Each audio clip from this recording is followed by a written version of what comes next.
నమస్తే. మనము విద్యారణ్య స్వామి వారు రాసినటువంటి వివేక పంచదశ మాట్లాడుకుంటూ ఉన్నాము. దాంట్లో తత్వ వివేకం అయిపోయింది. ఇప్పుడు మహాపంచభూత వివేకం మాట్లాడుకుంటున్నాము. ఈరోజు మహాపంచభూత వివేకం కూడా కంప్లీట్ అయిపోతుంది. అయిపోయింది, ఆల్రెడీ విన్నాను. కాకపోతే రేపు పంచకోశ వివేకం గురించి చెప్తాడనమాట. సో ఇప్పుడు ఇక్కడ ఆయన వీళ్ళు సామాన్యులు కాదు. ఈ ఋషులందరూ కూడా మహామేధావులు. వాళ్ళకి తెలియంది లేదు.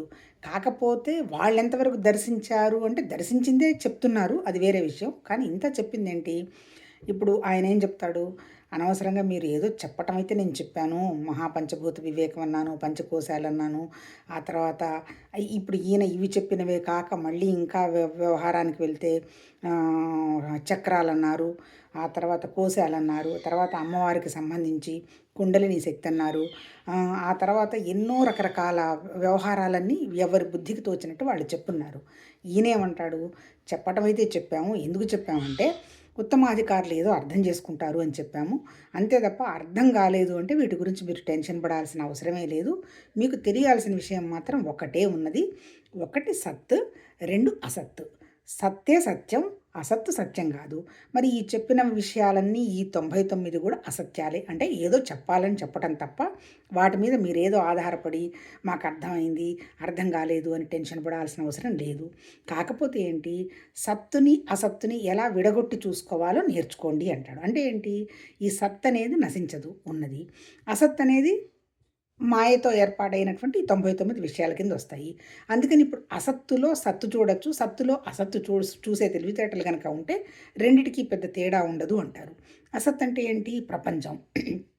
ఇప్పుడు పరమాత్మ ఏమంటాడు? ప్రపంచం ఉందయ్యా, మీకు టెన్షన్ ప్రపంచం మీద, నాకేం టెన్షన్ లేదు. ఎందుకు? అది నాలో వచ్చిందే కదా, ఇంకా నాకు టెన్షన్ ఎందుకు? అదేదో నేను వేరుగా గనక భేదంగా గనక చూస్తే అప్పుడు మనకు టెన్షన్ వస్తుంది. అంటే భేదభావం గనక లేకపోతే టెన్షన్ లేదు అన్నట్టు చెప్తాడనమాట. ఇప్పుడు ఆయన చెప్పదలుచుకునేది ఏంది? ఒకటి ఉండడం అనేది ఉన్నది, ఎగ్జిస్టెన్సు. ఈ ఉండడం గురించి ఎవరికి తెలుస్తుంది? ఈ ఉండడం గురించి తెలియడం జ్ఞానం. అది చిత్శక్తి అంటాడు. ఈ రెండు ఒకటేనని తెలియడం ఆనందం అంటాడు. అంటే ఏంటి? భగవతత్వానికి విషయానికి వెళితే అలాగే మనం భౌతికంగా చూసుకుందాం. ఈ ఉండడం, నేనున్నాను. ఉండడం, నేనున్నాను అని ఎవరికి తెలుసు? నాకే తెలుసు, అంతే కదా. నేను ఒక పర్సన్ ఉన్నాను అనేది ఎవరికి తెలుసు? నాకే తెలుసు. అట్లాగే ఇప్పుడు ప్రపంచానికి సంబంధించింది కూడా ఎవరికి తెలుసు? నాకే తెలుసు. అంటే నేను సృష్టించుకున్న ప్రపంచం వరకే నాకు తెలుసు తప్ప నేను సృష్టించుకోని ప్రపంచం గురించి నాకు తెలియదు, అంతే కదా. అట్లాగే నేనే కాదు, ఈ ప్రపంచంలో ఎవరున్నా అంతే. అంటే ఏంటి? ఈ తెలియడాన్ని జ్ఞానం అంటాడు. ఈ తెలియడాన్ని జ్ఞానం అంటాడు, ఆత్మ అంటాడు. ఏమంటాడు అంటే లిమిటెడ్ ఏరియాని గనక దాటి ఆ జ్ఞానస్థితికి గనక వెళితే నువ్వే ప్రత్యక్కు, నువ్వే ఆత్మ, అంతా నువ్వేను, నువ్వు తప్ప ఇంకోటి ఏమీ లేదు అని చివరికి తెలుస్తాడనమాట. అంటే ఇవన్నీ ఏమీ లేదు, ఉన్నదంతా ఒకటే. నువ్వు ఇదంతా ఒకటేననేటువంటి విషయంగా కనుక నువ్వు భేదభావం లేకుండా చూడగలిగితే నీకు అసలు దుఃఖం అనేది ఏమి ఉండదు. ఆ తర్వాత ఇప్పుడు పంచభూతాలు ఇవన్నీ కూడా ఏంటి? ఈ సత్తులో నుంచి వీటన్నిటిని నువ్వు విడదీసేసేయి. నువ్వు కనుక విడదీయగలిగితే అసలు సత్తు తప్ప ఇంకొకటి ఏమీ లేదు, ఉన్నదంతా ఒక్కటేను అని ఆయన చెప్పదలుచుకున్నాడు. అది చెప్పాడనమాట. అంటే చెప్పింది ఏంటి అంటే మనం ఎంతసేపటికి ఏంటి అంటే ఏ సిద్ధాంతం చూసుకున్నా అంటే ఫస్ట్ నుంచి ఇన్ని వేల సంవత్సరాల నుంచి ఋషులు ఏం చెప్తూ వస్తున్నారు? వాళ్ళ బుద్ధినే ఉపయోగించారు.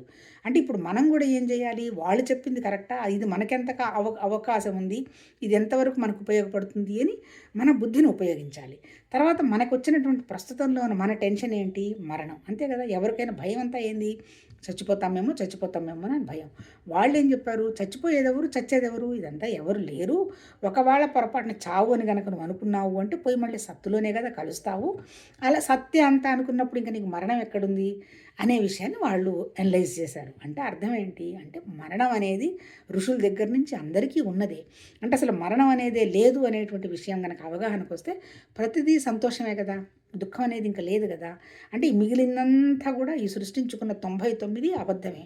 కానీ అబద్ధంలో మన పాత్ర కూడా అబద్ధమే. కాకపోతే మన జ్ఞానం ఒకటే సత్యం, అంటే విద్య ఒక్కటే సత్యం. అందుకని ఈ జ్ఞానంలో మనం ఉంటూ ఇదంతా అబద్ధం అనే విషయం మనం అవగాహన చేసుకుంటూ మనం ప్రతి సెకను ఈ అంటే సత్తే కదా, సత్తే కదా, సత్తు తప్ప ఇంకొకటి లేదు కదా అనేటువంటి విషయం గనక అవగాహన చేసుకోగలిగితే ఇంక దుఃఖం అనేది లేదంటాడు. అందుకని ఆ మహానుభావులు ఆ ఉపనిషత్తుల్లో ఉన్నటువంటి 4 మహావాక్యాలని ఇప్పుడు ఈయన కూడా మళ్ళీ మెన్షన్ చేస్తాడు. ఏంటి 4 మహావాక్యాలు? ప్రజ్ఞానం బ్రహ్మ. బ్రహ్మ అంటే ఏంటి? బ్రహ్మ ఇప్పుడు మనం ఎంతసేపటికి ఏంటి మొన్న లాస్ట్ టైం చెప్పుకున్నాం కదా!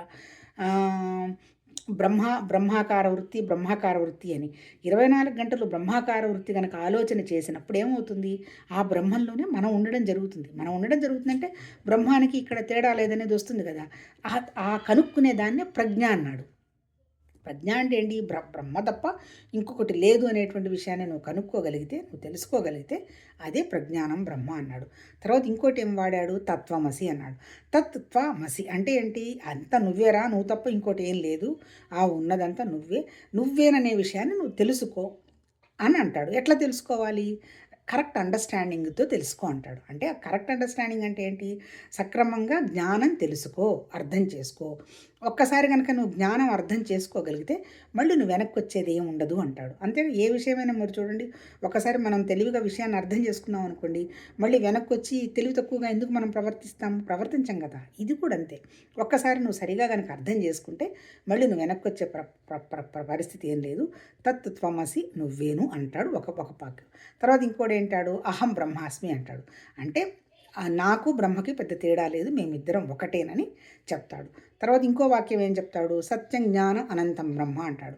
అంటే ఉన్నది సత్యం, జ్ఞానం అనంతంగా ఉంది. అంతే, ఎవరికి దానికి ఎండింగ్ లేదు కదా! ఇప్పుడు నా జ్ఞానానికి, నిరాకారమైన జ్ఞానానికి ఇదిగో నేను ఇంత నేర్చుకున్నాను, ఇంత నేర్చుకోవాలి నేనేం చెప్తాను? నిరాకారం అంతే అది. అది జ్ఞానం.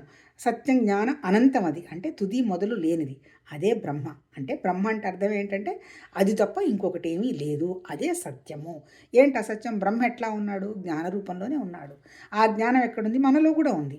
అంటే మనం కూడా ఆ జ్ఞానాన్ని సరిగా అర్థం చేసుకుంటే మనకి బ్రహ్మకి కూడా తేడా లేదనే విషయం కనుక మనకు అవగాహనకు వస్తే మనం ఆ స్థితిలో ఉంటూ మిగిలిన పనులన్నీ మన ద్వారా జరిగిపోతూ ఉంటాయి.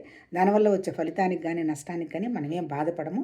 ఎప్పుడు 24 గంటలు మనకు అన్నీ తెలిసినప్పుడు ఒక నాటకంలో, ఒక డ్రామాలో ఒక రోల్ పాటిస్తున్నాము. ఆ రోల్ మనది కాదు. కానీ మనకి తెలుసు ఇది ఒక నాటకం జరుగుతోంది అని. అప్పుడు నాటకం జరిగినప్పుడు ఎలా మనం ఫీల్ అవుతాము? అక్కడ ఏదైనా నేనే ఒక సిగరెట్ తాగాల్సి వచ్చిందనుకో, అది నాటకం కదా అని యాక్షన్ చేస్తాను తప్ప, అయ్యో సిగరెట్ తాగాల్సి వచ్చింది, నేను తాగను కదా, ఆడవాళ్ళం కదా అని అట్లా ఏమన్నా ఉంటుందా? ఏముండదు. అంటే ఏ రోల్కి అవసరమైన ఆ రోలు మనం వేసుకొని దాన్ని చేసుకుంటూ పోతాం కాబట్టి అక్కడ ఏ బాధ, దుఃఖం ఉండదు. అంటే మనం తప్ప ఇంకోటి ఏమీ లేదు అనేది అహం బ్రహ్మాస్మి అన్నాడు. తర్వాత సత్యం జ్ఞానం అనంతం బ్రహ్మ అన్నారు. ఆ సత్యం జ్ఞానం బ్రహ్మ అనేది సపరేట్గా ఎక్కడ లేదు, మనదేనన్నాడు.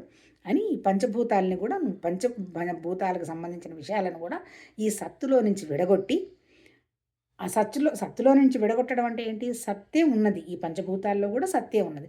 అణువణువు సత్తే ఉన్నప్పుడు ఇంక నీకు ఒకచోట ఉన్నది, ఒకచోట లేదనేది ఏముంది? కానీ ఈ ఉన్నది అనేది ఎవరికి తెలుసు? జ్ఞానానికి తెలుసు, చైతన్యానికి తెలుసు, చిత్తుకి తెలుసు. ఈ 2 కలిపి ఉన్నది ఒకటేననే విషయం ఆనందం. అందుకని అంతే తప్ప ఇంకొకటి ఏమీ కాదు. అందుకని దాన్ని విడగొట్టి ఉన్నదంతా సత్ అనే విషయం గుర్తుపెట్టుకుని ఇక ఇన్ని రకాల ప్రాసెస్‌లు అవన్నీ వెళ్ళక్కర్లేదు. కొంతమంది కూడా చూడండి, అమ్మవారి పూజ చేయడం లేదు, ఏమంటారు దాన్ని? అదేంది కుండలిని మాకు యాక్టివేట్ అయిపోయింది, కుండలి అయిపోయింది, అదయిపోయింది, ఇటువంటివన్నీ ఇవి చెప్తుంటారు. ఆ చెప్పటం వల్లనే ఈ రకరకాల జ్యోతిష్యులందరూ కూడా వచ్చున్నారు. వారాహి పూజ అంటున్నారు, తర్వాత కామాఖ్య అంటున్నారు, ఆ తర్వాత ఇంకేమంటున్నారు, శ్యామల పూజ అంటున్నారు, ఈ తర్వాత గణపతి హోమాలు అంటున్నారు. ఇవన్నీ కూడా పర్సనల్కి సంబంధించే, లోకానికి సంబంధించే, ప్రపంచానికి సంబంధించే. ప్రపంచంలో నువ్వు ఎంతో అద్వితీయంగా బోలెడు చేసి పదవి సంపాదిస్తావు, శాశ్వతంగా ఉంటావా? ఆ పదవి ఉండేది 5 సంవత్సరాలే కదా. అట్లాగే బోలెడు వేల కోట్లు సంపాదిస్తావు బ్రహ్మాండంగా. దీవుల్లో ఫ్లైట్ వేసుకొని పోతావు, ఉంటావు. అది ఎంతసేపు పర్మనెంట్? Just temporary. నీ మరణాన్ని, నీ ఆరోగ్యాన్ని నువ్వు కనుక్కోగలవా? నీ మరణాన్ని నువ్వు జయించగలవా? లేదు, రేపు నెక్స్ట్ సెకండ్ ఏమవుతుందో నీకేమన్నా తెలుసా? ఇవన్నీ భౌతికంగా ఎవ్వరికీ ఏమీ తెలియదు. అందుకని భౌతికంగా ఉన్న వాటి గురించి వాటిని నమ్మడము, తర్వాత వాళ్ళ దగ్గరికి వెళ్ళి ఏదేదో చేయించుకోవటము, ఇవన్నీ కూడా సరైన విషయాలు కదా. అవన్నీ ఎక్కడ ఉపనిషత్తుల్లో చెప్పాల. ఆ చెప్పినప్పుడు శంకరాచార్య గారు కూడా అప్పుడు యాగాలు ఈ జంతు బలులు అవి ఉన్నప్పుడు ఆయన అరవకుండా కూర్చుని ఉన్నప్పుడు కూడా విద్యారణ్య స్వామి వాళ్ళు ప్రశ్నించాడు, అదేందయ్యా అట్లా ఎట్లా కూర్చోగలిగాడు ఆయన, అది తప్పు కదా అని. అంటే లోకానికి అనుగుణంగా అప్పుడు నడిచాము అనే విషయాన్ని అక్కడ ఒక చోట ఆయన చెప్పడం జరిగింది ఏదో పుస్తకంలో. ఎవరు? శంకరాచార్య గారే. అంటే ఏంటి అంటే వాళ్ళు కూడా పాపం ఏం చేస్తారు, జనాలకు అనుగుణంగా వెళ్ళాలి కాబట్టి. అటువంటి పరిస్థితులు ఇప్పుడు లేవు. ఇప్పుడు ఆ మూఢాచారాలు గీడాచారాలు అవన్నీ లేవు. మూఢత్వంగా ఎవడో ఏదో కోరిక నెరవేరుస్తారని వాళ్ళ దగ్గరికి వెళ్ళి ఇవన్నీ చేయడం కూడా తప్పు. మన జీవితాలు నాశనం చేసుకోవడం కాదు, ఆ సోకాళ్ళు ఆ పర్సన్స్ లైఫ్ను కూడా నాశనం చేయడమే. అంతే కదా, వాళ్ళు ఈజీగా ప్రాసెస్ చేయొచ్చు అనేటువంటి దానికి అలవాటు పడిన తర్వాత ఆయన ఒక్కడే కాదు కదా, వాళ్ళ చుట్టుపక్కల మళ్ళీ పాపం వాళ్ళ కుటుంబం అంతా ఉంటుంది కదా. అటువంటివి ఎంకరేజ్ చేస్తున్నది ఎవరు? మనుషులే. అందుకని ఇంతసేపటికి ఈ పోతున్న వ్యవహారం గురించి నెగటివ్గా చూడకూడదు, అన్నీ పాజిటివ్గానే చూడాలి. సత్ అంటే ఏంటి? పాజిటివ్. అసత్ అంటే నెగటివ్ కిందకు వస్తుంది. అంటే ఏంటి? సంకల్పం, వికల్పం, నిర్వికల్పం. సంకల్పం అంటే ఏంటి? మంచి సంకల్పాలు చేయటం ఓకే పర్వాలా, కానీ వికల్పాలు వచ్చేస్తాయి వెంటనే, అంతే కదా, ఆ వికల్పాలకు వెళ్ళిపోతాం. అందుకని ఈ సంకల్పం వికల్పం లేకుండా నిర్వికల్పంగా ఏ స్థితి లేనటువంటి స్థితి సత్స్థితి. అటువంటి స్థితిని మనం పెట్టుకొని శరీరం ద్వారా మనం చేయాల్సినటువంటి బాధ్యతలన్నీ పద్ధతిగా జరగాల్సింది. ఎందుకంటే ధర్మం అది. మనకు తెలియదు కదా, ఇంకా అంతా పరమాత్మ తత్వంలోనే ఉన్నామనేది వాళ్ళు చెప్పింది విని మనమేదో కొద్దో అనుభవానికి తెచ్చుకోవటం తప్ప పూర్తిగా మనకేం అనుభవానికి రాలేదు కదా. అలాంటప్పుడు పని మానేసింత గమ్మున కూర్చుంటామనేది కూడా కరెక్ట్ కాదు. అంటే శరీరం ద్వారా జరగాల్సిన పనులన్నీ పద్ధతిగా చేస్తూ ధర్మాన్ని పాటిస్తూ భగవతత్వమే తప్ప ఇంకొకటి లేదు అనేటువంటి విషయంగా ఉంటే ఆటోమేటిక్గా ఎఫర్ట్లెస్గా పని జరిగిపోతూ ఉంటుంది. ఎందుకంటే నువ్వు దైవత్వంలో ఉన్నాను అనుకుంటున్నావు కదా, దాని గురించి నువ్వు ఏం ఆశించటం లేదు కదా. అందుకని అంత సత్యం అనేటువంటి విషయాన్ని అవగాహన చేసుకొని సత్తులో ఉండడం తప్ప ఈ మిగిలిన ఈ వ్యవహారాలన్నీ వాటికంత విలువ ఇవ్వాల్సిన అవసరం లేదు అని. ఈ ఎన్ని సంవత్సరాలు ఆయన 13వ శతాబ్దం అంటే 13 + 7 దాదాపు 1000 సంవత్సరాలు, అంతే కదా, 7, 3 అంతే 900 సంవత్సరాల నాడే ఆయన చెప్తున్నాడు. అంటే ఈ మూఢాచారాలు అవన్నీ మీరు నమ్మవాకండి. ఉన్నది నువ్వే. మంచైనా చెడైనా సుఖమైనా దుఃఖమైనా నువ్వే బయటికి రావాలి. ఎట్లా బయటకు వస్తావు? విషయాన్ని సక్రమంగా అర్థం చేసుకొని మంచిగా ఆలోచిస్తూ నిన్ను నువ్వు డెవలప్ చేసుకుంటూ ఉంటే ఈ నీ ఎదురుగా ఉన్నటువంటి చిన్న చిన్న సమస్యలన్నీ అవి పెద్ద సమస్యలుగా కనిపించవు, అంతే కదా. ఒక్కసారి మనం మహానుభావుల దగ్గరికి వెళ్ళి చూస్తే మన రమణ మహర్షి క్యాన్సర్తో బాధపడ్డాడు, మన రామకృష్ణ పరమహంస క్యాన్సర్తోనే బాధపడ్డాడు. అట్లాగే వివేకానందుడు చిన్నతనంలోనే డయాబెటిక్ అది ఆయన చనిపోయినాడు. తర్వాత శంకరాచార్య గారు కూడా 32 సంవత్సరాలకి చనిపోయినారు. కానీ వాళ్ళని వాళ్ళు కాపాడుకోవచ్చు కదా, కానీ వాళ్ళు కూడా కాపాడుకోలేలా. ఎందుకు కాపాడుకోలేదు? ఇది ప్రకృతి. ఈ ప్రకృతి అనేది వస్తుంది, ఉంటుంది, వెళ్ళిపోతుంది. అందుకే దానికి మన వాళ్ళు ఇంక కొన్ని పదాలు సృష్టించారు. ఏంటి? బ్రహ్మ సృష్టి, విష్ణువు మెయింటైన్ చేస్తాడు, తర్వాత మూడోది వచ్చేమో మళ్ళీ ఈశ్వరుడు లయం చేసుకుంటాడు. ఎవరు? అది వాళ్ళు చెప్పేది ఉంది, మనకే తెలిసిపోతుంది కదా. వచ్చాము, కొన్నాళ్ళు ఉంటాము, తర్వాత వెళ్ళిపోతాము. మరి దీనికి మధ్యలో ఉన్న చిన్న విషయానికి ఎందుకు? ఒక్క జస్ట్ కలలాగా జీవించమంటాడు. జరిగిపోయింది. ఇప్పుడు నిన్న జరిగిపోయిన ఒక ఇన్సిడెంట్ ఉంది, అది జస్ట్ ఇట్స్ నథింగ్ బట్ డ్రీమే కదా. నిద్రపోతున్నప్పుడు లాంటి పరిస్థితి ఉంటే ఏముంటుంది? ఆ కళను మనం పెద్ద పట్టించుకోం కదా. అంటే జాగ్రత్త అవస్థ ఒకటే మన కంటికి కనపడుతుంది కదా. అంటే ఈవెన్ నిద్ర లేచిన జాగ్రత్త అవస్థలో కూడా కళ లాంటి స్థితి, ఇదంతా కళ అనేటువంటి భావంగా మనం అర్థం చేసుకుంటూ, నిద్ర లాంటి స్థితి అంటే ఏంటి? దేనికి రియాక్షన్స్ లేకుండా చేయాల్సిన పని పర్ఫెక్ట్గా చేస్తూ అంతా సత్తు తప్ప ఇంకొకటి లేదు. సత్ అంటే ఏంది? భగవతత్వం అని అర్థం. సత్ అంటే భగవతత్వ స్థితి. స్థితి అంటే ఏంది? ఉండడం. ఏం ఉండడం? భగవతత్వ స్థితి తప్ప ఇంకొకటి లేదు అనేటువంటి ధ్యాసలో పనులన్నీ చేసుకుంటూ పోవడమే సత్యం. ఆ విషయాన్ని తెలుసుకొని పాటించడమే జ్ఞానం. ఒక్కసారి ఆ విషయం అవగాహనకు వచ్చిన తర్వాత మళ్ళీ మనం వెనక్కి వచ్చే ప్రసక్తి లేదు. ఆ విషయాన్ని మనం సరిగా అర్థం చేసుకొని తెలివిగా మంచిగా ఆలోచిస్తూ మనం అభివృద్ధి చేసుకుంటూ ఉండగలిగితే ఇక్కడ అసలు ఈ భూమి మీద లైఫ్ అనేది చాలా వండర్ఫుల్. ఇక్కడ అసలు దుఃఖం లేదు.